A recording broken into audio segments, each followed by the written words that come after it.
और सीधा लिए चलते हैं उत्तर प्रदेश के अंबेडकर नगर। मुख्यमंत्री योगी आदित्यनाथ क्या कहते हैं, सुनवा रहे हैं आपको। आप मुझे बताओ, जो डकैत पुलिस मुठभेड़ में मारा गया,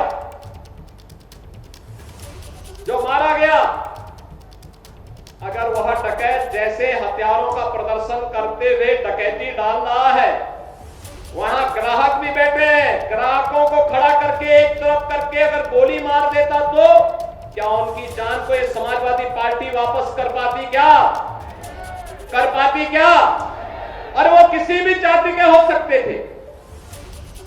ग्राहक वो यादव भी हो सकता था, दलित भी हो सकता था, किसी भी जाति का हो सकता था, क्योंकि किसी को बेटी की शादी करनी होती है, किसी को कोई विदाई में कोई जेवर देना होता है।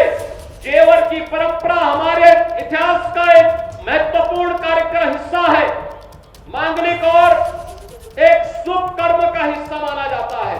और अगर जेवर खरीदने के लिए किसी शराब और किसी सुनार के घर में व्यवसायिक प्रतिष्ठान में कोई ग्राहक गया है और उस ग्राहक के साथ लूट हो, उस व्यापारी के साथ सरेआम लूट हो, डकैती डाल करके करोड़ों रुपए की डकैती डाल दी जाए, अगर डकैत हत्या करके भाग गया और पुलिस के पास सुराग नहीं मिलती तो यही लोग बोलते देखिए साहब अराजकता है।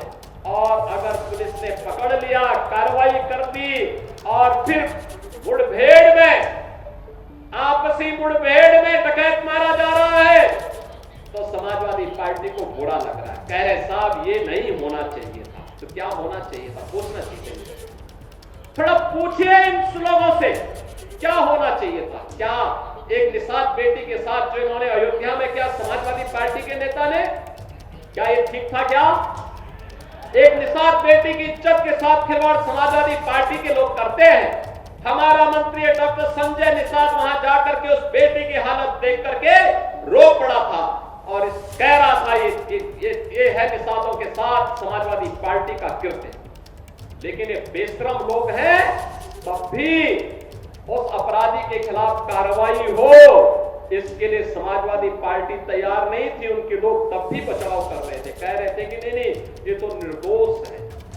अरे निर्दोष क्या है? सब कुछ तो उसका प्रमाणित हो चुका है और उसके बाद भी निर्दोष बोलते हैं उसको। कन्नौज में जो किया इनके नेताओं ने एक नाबालिग बेटी के साथ, और उसके बाद भी उसका बचाव कर रहे हैं, उसके बाद भी उसका बचाव कर रहे हैं।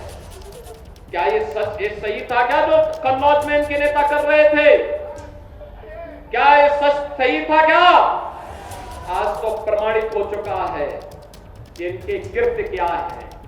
बहनों और भाइयों, यही समाजवादी पार्टी की वास्तविक पहचान है, क्योंकि ये लोग जब से सत्ता में आए थे लगातार यही काम करते थे, व्यापारियों को लूटते थे, बेटियों की इज्जत के साथ खिलवाड़ करते थे, गरीबों की जमीनों पर कब्जा करते थे, दबंगई के बल पर गरीबों की जमीनों को कब्जा करते थे। याद करिए जब मार्च 17 में सरकार बनी थी और सरकार बनते ही मैंने कहा था अगर किसी भूमाफिया ने किसी गरीब की, किसी व्यापारी की, किसी सरकारी जमीन पर कब्जा कर रखा है, कब्जे से लगाए कानून व्यवस्था, तमाम मुद्दों पर समाजवादी पार्टी को घेरते नजर आ रहे हैं मुख्यमंत्री योगी आदित्यनाथ।